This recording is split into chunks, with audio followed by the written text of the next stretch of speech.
আমার স্বামী যখনই কোনো কাজে বাইরে বের হতো তখন আমার শ্বশুর আমার স্বামীর নামে নানা রকম অপমানজনক কথা বলতেন। এক রাতে স্বামী বাড়ি না ফেরার কারণে আমি ভয়ে শ্বশুরের ঘরে চলে যাই। এরপর শ্বশুর আমার সঙ্গে যা করলেন শুনলে তোমাদের পায়ের তলা থেকে মাটি সরে যাবে। কারণ কিছু রাত এমন অন্ধকার হয় যা জীবন থেকে সব আলো ছিনিয়ে নেয়। আজকের রাতটাই আমার জীবনের এমন এক অন্ধকার রাত হয়ে উঠল। রুহান এখনও বাড়ি ফেরেনি। রাত 12:15 বাজছে। আমি বসার ঘরে বসে তার ফিরে আসার অপেক্ষায় ছিলাম। বারবার আমার নজর ঘড়ির কাঁটার দিকে চলে যাচ্ছিল আর হৃদয় ধকধক করে উঠছিল। আমি প্রার্থনা করছিলাম যেন রুহান দ্রুত ফিরে আসে। হঠাৎ করেই ঘরের লাইট চলে গেল, চারদিক অন্ধকারে ডুবে গেল। অন্ধকারে আমার ভয় আরও বেড়ে গেল। চারদিকে কোনো আলো নেই, যেন চোখ দেখতে পায় না। আমি হাত দিয়ে জিনিসপত্র টপকাতে টপকাতে ঘরের দিকে যাচ্ছিলাম। তখন পাড়ার এক কুকুর হঠাৎ করে জোরে ঘেউ ঘেউ করে উঠল। মনে হলো উঠোনের মধ্যে চলে এসেছে। আমার ভয় এতটাই বেড়ে গেল যে আমি শ্বশুরের ঘরে ছুটে গেলাম। দরজায় ধাক্কা দিয়ে বললাম, বাবা, মনে হচ্ছে কুকুরটা উঠোনে ঢুকে পড়েছে, আমি ভয় পাচ্ছি। আমি কি আপনার ঘরে আশ্রয় নিতে পারি? আমি এতটাই আতঙ্কিত ছিলাম যে মাথা ঠিকমতো কাজ করছিল না। শ্বশুর আমাকে ভেতরে ডেকে নিলেন, দরজাটা বন্ধ করে বললেন, বাইরে কুকুর থাকলে বিপদ হতে পারে। তারপর যা ঘটল তা আমার জীবনকে সম্পূর্ণ বদলে দিল। একজন স্ত্রী যদি তার স্বামীর থেকে কম সুন্দর হয় তাহলে সে সবসময় কষ্ট পায়। আজকাল আমার সাথেও তাই হচ্ছে। রুহান একজন অত্যন্ত সুন্দর ছেলে, আর আমি দেখতে মোটামুটি ভালো হলেও গায়ের রং একটু ধোয়া। বিয়ের পরদিনই শ্বশুরের মুখ থেকে শুনতে হলো, তোমার রংটা যদি একটু ফর্সা হতো তাহলে ভালো হতো। বিয়ের পর সকালে যখন জল খেতে বের হলাম তখন বাড়িতে আত্মীয়স্বজন ছিলেন। খাবারের টেবিলে শ্বশুর এবং তার বোনরা বসেছিলেন। শাশুড়ি না থাকায় আত্মীয়রা বেশিরভাগ শ্বশুরের ভাইবোন। আমি তাদের সাথে জল খেতে বসেছিলাম। শ্বশুর সবাইকে আমার পরিচয় করিয়ে দিলেন, খুশি ছিলেন। পরে আত্মীয়রা চলে গেলে শুধু আমি ও শ্বশুর ছিলাম। তিনি আমার জন্য চা নিয়ে আসলেন, বললেন, বৌমা ক্লান্ত, তাই চা নিয়ে এলাম। পাশে বসে তিনি বললেন, রুহান ভালো ছেলে, সে আমার কথা শোনে, তুমিও ভালো মেয়ে, কিন্তু যদি রংটা একটু ফর্সা হতো তাহলে আরও ভালো হতো। বউ হয় ওরাই যাদের কাছে সবসময় থাকতে ইচ্ছে করে। এই কথায় আমি অস্বস্তি বোধ করলাম। বললাম, আপনার কথা বুঝতে পারছি না। তিনি বলেন, গতরাতে রুহান ঘরের বাইরে এসেছিল, আমি জল খেতে গিয়েছিলাম, তখন তার সঙ্গে দেখা হলো। বলল, বাবা, তুমি সুমনার মধ্যে কি দেখেছ? আমি তো সুন্দরী মেয়ে পছন্দ করি, অন্তত আমার পছন্দের মানটা রক্ষা করো। এই কথাগুলো শুনে আমার মন খারাপ হয়ে গেল। তবে রুহান আমার সাথে খারাপ ব্যবহার করেনি, বরং প্রশংসাই করেছিল। রাত 3:30টায় একবার বাইরে গিয়েছিল, আবার ফিরেও এসেছিল। আমি অবাক হয়ে শ্বশুরের মুখের দিকে তাকালাম। তিনি বললেন, আমি ওকে বকেছি, বলেছি যেন তোমাকে কষ্ট না দেয়। সে কি তোমাকে এরকম কিছু বলেছে? আমি বললাম, না। বিশ্বাস করতে কষ্ট হচ্ছিল, কারণ রুহান খুব ভালো ছিল। শ্বশুরের পরের কথাগুলো আমাকে আরও বিস্মিত করল। আমি দেখেছি, তোমার আসল রংটা একটু অন্যরকম, কারণ যখন তোমাকে দেখতে গিয়েছিলাম তখন তুমি মেকআপ করেছিলে। মেকআপ ছাড়া তোমার রংটা এমন নয়। আমি চুপ করে রইলাম, বুঝতে পারছিলাম না কি বলবো। মেকআপ তো এখন সময়ের চল, সবাই একটু সাজগোজ করে। রুহানের সাথে যখন সম্পর্ক পাকা হলো তখন ভেবেছিলাম শ্বশুর বাড়িতে আমার কোনো তিরস্কার হবে না, কিন্তু শ্বশুর বিয়ের পর থেকেই খুদ ধরে চলেছেন। বিয়েটা যেভাবে হয়েছিল রিসেপশনটাও ঠিক একই রকম পেরিয়ে গেল। বিয়ের পরের দিন থেকেই আমি রান্নাঘরের কাজ শুরু করে দিয়েছিলাম, কারণ বাড়িতে শুধু আমার শ্বশুরমশাই আর স্বামী রুহান থাকতেন। শ্বশুরমশাই খুব ভালো মানুষ ছিলেন, আমার সঙ্গে খুব নম্রভাবে কথা বলতেন, কিন্তু রুহানের ব্যাপারে যেসব কথা বলতেন সেগুলো শুনলে আমার মন ভালো থাকত না। রুহান যখন অফিসে যেতেন তখনই শ্বশুরমশাই আমার ঘরে চলে আসতেন। আমি তখন রুহানের জিনিসপত্র গোছাতে ব্যস্ত থাকতাম। বাবা এসে বলতেন, তাড়াতাড়ি জলখাবার বানাও, তারপর আমরা বসে গল্প করব। তিনি আমার সঙ্গে বন্ধুর মতো কথা বলতেন। আমি কখনো বলতাম না যে আমি ক্লান্ত, একটু বিশ্রাম নিতে চাই, কিন্তু বাবা সবসময় আমার কাছে ছায়ার মতো লেগে থাকতেন। যখন আমি রান্নাঘরে যেতাম তখন উনি সেখানেই আসতেন। রান্না করতে করতে বলতেন, এভাবে নয়, এভাবে বানাও, রুহান এই খাবার পছন্দ করে না। উনি সবসময় বলতেন, তুমি যদি স্ত্রীর দায়িত্ব ভালোভাবে পালন করতে না পারো তাহলে বরের মন কিভাবে জিতবে। মাঝে মাঝে বলতেন, তুমি রুটিটা গোল করে বেলতে পারো না? রুহান তো তোমার রুটি দেখেই খাওয়া ছেড়ে দেবে।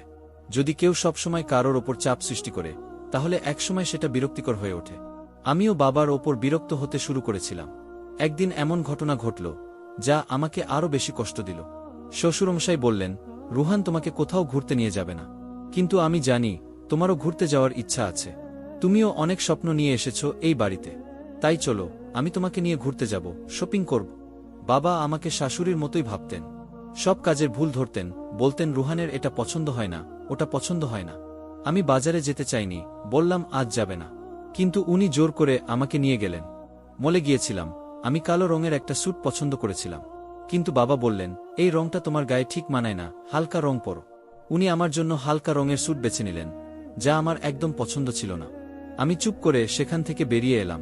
সেদিন আমি শ্বশুরমশাইয়ের সঙ্গে কথা বলছিলাম, তখন পাশের দোকানে রুহানকে অন্য এক মেয়ের সঙ্গে দেখতে পেলাম। বাবা ও দেখলেন রুহান সেই মেয়েটার সঙ্গে হাসিখুশি কথোপকথন করছিলেন। আমার চোখে জল চলে এলো, মনে হচ্ছিল সবকিছু ধ্বংস করে দিতে চাই। আমি ভাবছিলাম, রুহান কেমন ছেলে, সে তো বলেছিল আমাকে ভালোবাসে, আর বাইরে অন্য মেয়ের সঙ্গে থাকে। শ্বশুরমশাই বললেন, আমি চাই না তোমার সংসার টুটে যায় মা। ছেলেরা একটু স্বাধীনচেতা হয়, বিশেষ করে যারা সৌন্দর্য পছন্দ করে। তুমি যদি সুন্দর হতে, হয়তো বরের মন ঘরে রাখতে পারতেও পারতে। বাবা আমার মাথায় হাত বুলিয়ে বললেন, আমি রুহানের সঙ্গে কথা বলবো, তবে গ্যারান্টি দিতে পারি না। আমি রুহানের জন্য অনেক কিছু করেছিলাম, তার পছন্দের খাবার বানিয়েছিলাম, ঘর সাজিয়েছিলাম, নিজেকেও তার মতো করে বদলানোর চেষ্টা করেছিলাম। কিন্তু তার কাছে আমার এই আত্মত্যাগ কিছুই ছিল না। রাতে রুহান যখন বাড়ি ফিরল, আমি ঘরে বসে কাঁদছিলাম। সে আমাকে জিজ্ঞেস করল, তোমার কি হয়েছে? তোমার শরীর ঠিক আছে তো? আমার খুব ইচ্ছে ছিল তাকে সব সত্যি বলতে, কিন্তু বাবা বলেছিলেন, এটা করলে সংসার ভেঙে যেতে পারে। রুহান যদি জানত যে তুমি জানো ওর অন্য মেয়ের সঙ্গে সম্পর্ক আছে, তাহলে তার ভয়ে সব শেষ হয়ে যেত। তাই আমি বললাম, মাথা ব্যথা করছে। রুহান বলল, চলো ডাক্তার দেখাই। তখন ওর মুখে একটা হাসি ফুটল, বলল, তোমার গায়ের রং কালো, আর এত কাঁদলে তুমি একদম ভূতের মতো দেখাবে। আমি অভিমান করলাম, বললাম, যখন আমি এত খারাপ, তখন আমাকে বিয়ে করেছিলে কেন? রুহান রাগ করে বলল, হয়তো আমার পছন্দ ভুল ছিল, কিন্তু এখন মানিয়ে নিতেই হবে। তারপর হাসতে হাসতে আমার হাত ধরল, বলল, মজা করছিলাম, চলো ডাক্তার দেখি। আমি হাত সরিয়ে বললাম, আমি কোথাও যাব না, ওষুধ খাবো আর ঠিক হয়ে যাব। তারপর ঘর থেকে চলে গেলাম। কিন্তু মন খুব খারাপ হয়ে গিয়েছিল। বর যদি স্ত্রীর ভালোবাসা না দিয়ে শুধু বাহ্যিক সৌন্দর্যের পেছনে ছুটে চলে, তবে সেই সংসারে ভালোবাসা থাকে না থাকে কেবল বোঝা। আর একদিন স্ত্রীর ভালোবাসাও ফুরিয়ে যাবে। রুহানের প্রতি আমার টান যেন ধীরে ধীরে মলিন হয়ে যাচ্ছিল। একদিন শ্বশুরমশাই বললেন, তাদের এক আত্মীয়ের বিয়ে রয়েছে, তাই আমাকে তৈরি থাকতে বললেন। আমি আমার কালো রঙের প্রিয় স্যুটটা বের করলাম। আয়নার সামনে দাঁড়িয়ে দেখলাম, রং আমার অতটা চাপা নয়, বরং হালকা চাপা। আর এই কালো স্যুটটা পরে নিজেকে বেশ মানানসই লাগছিল। ঠিক তখনই রুহান ঘরে ঢোকে। একবারে আমার দিকে তাকিয়ে থাকে।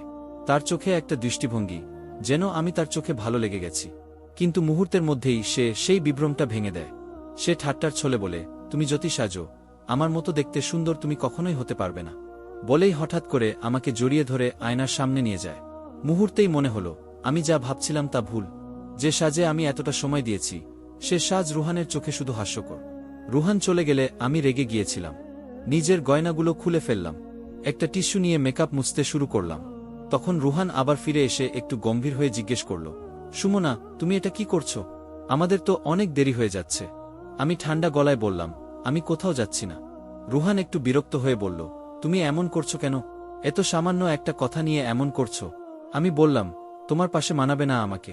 ওখানে অনেক সুন্দরী মেয়ে থাকবে, তাদের কাউকে নিয়ে রাত কাটিয়ে এসো। এই কথা শোনামাত্র রুহান আমার গালে একটা চর বসিয়ে দিল। আমি থমকে গেলাম।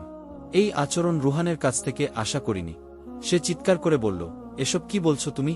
আমি কি সত্যিই তোমার কাছে এমন লোক? আমার চোখ দিয়ে জল গড়িয়ে পড়ছিল। আমি বললাম, ভদ্রলোক সেজো না রুহান। সে আমাকে জাপটে ধরে বলল, তুমি কি বলছো?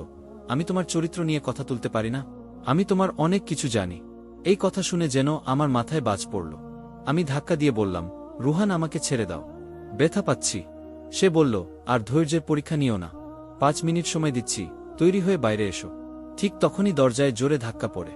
রুহান দরজা খুলতেই দেখা যায় শ্বশুরমশাই ভিতরে ঢুকছেন।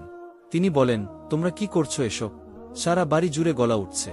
রুহান বলল, বাবা, ওকে একটু বুঝিয়ে বলো, না হলে আমি আমার সীমা হারিয়ে ফেলব। এই বলে সে রুম থেকে বেরিয়ে যায়। বাবা আমার পাশে এসে বসেন। আমি হাউমাউ করে কাঁদতে লাগি। বললাম, রুহান সবসময় আমাকে নিয়ে ব্যঙ্গ করে। আমাকে যদি এতটাই অপছন্দ করে, তাহলে বিয়ে করল কেন? বাবা আমাকে জড়িয়ে ধরে শান্ত করতে লাগলেন। বললেন, রুহান এমনই, আমি ওকে বোঝাবো। ছেলেরা সচরাচর কম আপোস করে, মেয়েদেরই ধৈর্য ধরতে হয়। আমি মনে মনে বললাম, আমি তো শিক্ষিত, ভালো পরিবার থেকে আসা মেয়ে, তবুও রুহানের সব কিছু মেনে নিই।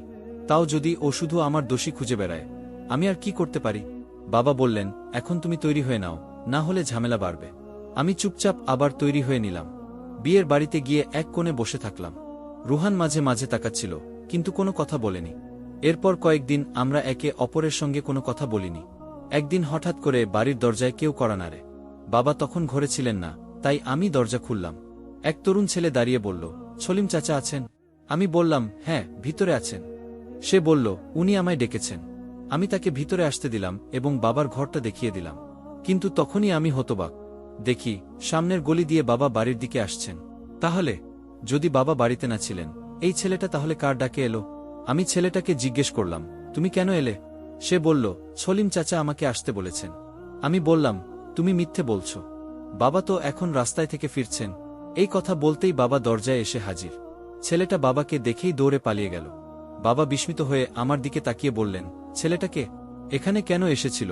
এই প্রশ্ন আমাকে ভেতর থেকে নাড়া দিয়ে দিল। আমি বললাম, সে আপনাকে খুঁজতে এসেছিল বাবা। বলছিল আপনি তাকে ডেকেছেন। বাবা বললেন, তুমি কি ভেবেছ তুমি যা বলবে আমি তাই বিশ্বাস করব? আমি তো এই ছেলেটাকে চিনিই না। আমার মাথা ঘুরে গেল। আমি বললাম, বাবা, আমি সত্যি বলছি, ছেলেটা এমনই বলেছে আমাকে। বাবা রেগে গিয়ে বললেন, যে কেউ এসে বলবে যে সে আমার সঙ্গে দেখা করতে চায়, আর তুমি তাকে সরাসরি বাড়ির ভেতরে ঢুকতে দেবে? তখনই রুহান বাড়ি ফিরে এলো। সে আমাদের কথোপকথনের কিছুটা শুনে ফেলে। জিজ্ঞেস করল, বাবা কি হয়েছে? বাবা চুপ মেরে গেলেন। আমাকেও চুপ থাকতে বললেন। বললেন, না কিছু না রুহান, সব ঠিক আছে। রুহান জানতে চাইল, কিন্তু বাবা কিছু বললেন না। শেষে রুহান বলল, আমি শুনেছি কেউ বাড়িতে এসেছিল। কে ছিল? বাবা বললেন, তুমি বাদ দাও, আমি সব সামলে নেব। রুহান আমার দিকে বিরক্ত মুখে তাকিয়ে নিজের ঘরে চলে গেল। রুহান চলে যাওয়ার পর বাবা বললেন, ওকে কিছু বলার দরকার নেই। আমি চাই না আবার ওর সঙ্গে তোমার কোনো সমস্যা হোক। কয়েকদিন পর এক রাতে রুহান বাড়ি ফিরতে দেরি করে। আমি চিন্তায় পড়ে যাই। ঠিক তখনই লাইট চলে যায়। ভয়ে আমি শ্বশুর মশাইয়ের ঘরের দিকে যাই। ঘরে ঢুকেই আমার মনে হলো কেউ আমাকে পেছন থেকে জড়িয়ে ধরল। আমি হতবাক হয়ে গেলাম, বুঝতে পারছিলাম না এটা কে। ঠিক সেই মুহূর্তে ঘরের লাইট জ্বলে ওঠে। আমি দেখি শ্বশুরমশাই বিছানায় শুয়ে আছেন, আর আমাকে যে জড়িয়ে ধরেছিল সে সেই ছেলেটা যে কয়েকদিন আগে বাবার খোঁজে এসেছিল। আমি ভয়ে কাঁপতে থাকি, নিজেকে ছাড়ানোর চেষ্টা করি। ঠিক তখনই রুহান ঘরে ঢুকে পড়ে। এই দৃশ্য দেখে সে রেগে গিয়ে ছেলেটাকে মারতে থাকে। তখন শ্বশুরমশাই উঠে বসে বলেন, এই মেয়েটা আর এই ছেলেটা মিলে আমাকে অজ্ঞান করে দিয়েছিল। আমি অবাক হয়ে বলি, বাবা আপনি কি বলছেন? বাবা বলেন, রুহান, আমি তোকে আগেই বলেছিলাম এই মেয়েকে বিয়ে না করতে। তোকে বলেছিলাম আমার ভাইয়ের মেয়েকে বিয়ে করতে, কিন্তু তুই তো নিজের মতেই করেছিস। এবার দেখ কি ফল হলো। তখন আমার মনে সন্দেহ জাগে। আমি বুঝতে পারি পুরো ঘটনাটা সাজানো। ছেলেটা তখন পালিয়ে যায়। আমি বুঝি শ্বশুর মশাইয়ের ষড়যন্ত্র, আমাকে বদনাম করে রুহানের চোখে ছোট করার জন্য। রুহান তার বাবার কথা শুনে কষ্ট পায় এবং আমাকে তার বাবার মতোই সন্দেহ করে। সে তার বাবার প্ররোচনায় আমাকে বাড়ি থেকে পাঠিয়ে দিতে চায়। আমি তাকে শান্তভাবে সব ঘটনা বুঝিয়ে বলি, তোমার বাবাই আমাকে ভুল বুঝিয়েছেন। আমি কখনোই কোনো ভুল করিনি। আমি ওই ছেলেটাকেও চিনি না। আমি সৃষ্টিকর্তার কসম খেয়ে বলছি আমি নির্দোষ। রুহান বলেন, ঠিক আছে, আমি কাল ওই ছেলেটাকে খুঁজে বার করব। সত্যিটা বের হবেই। যদি প্রমাণ হয় তুমি মিথ্যে বলছো, তাহলে আমি ডিভোর্স দেব। দুদিন পর রুহান সত্যিই ছেলেটাকে খুঁজে পায়। তাকে জিজ্ঞাসাবাদ করে সব সত্যি বের করে আনে।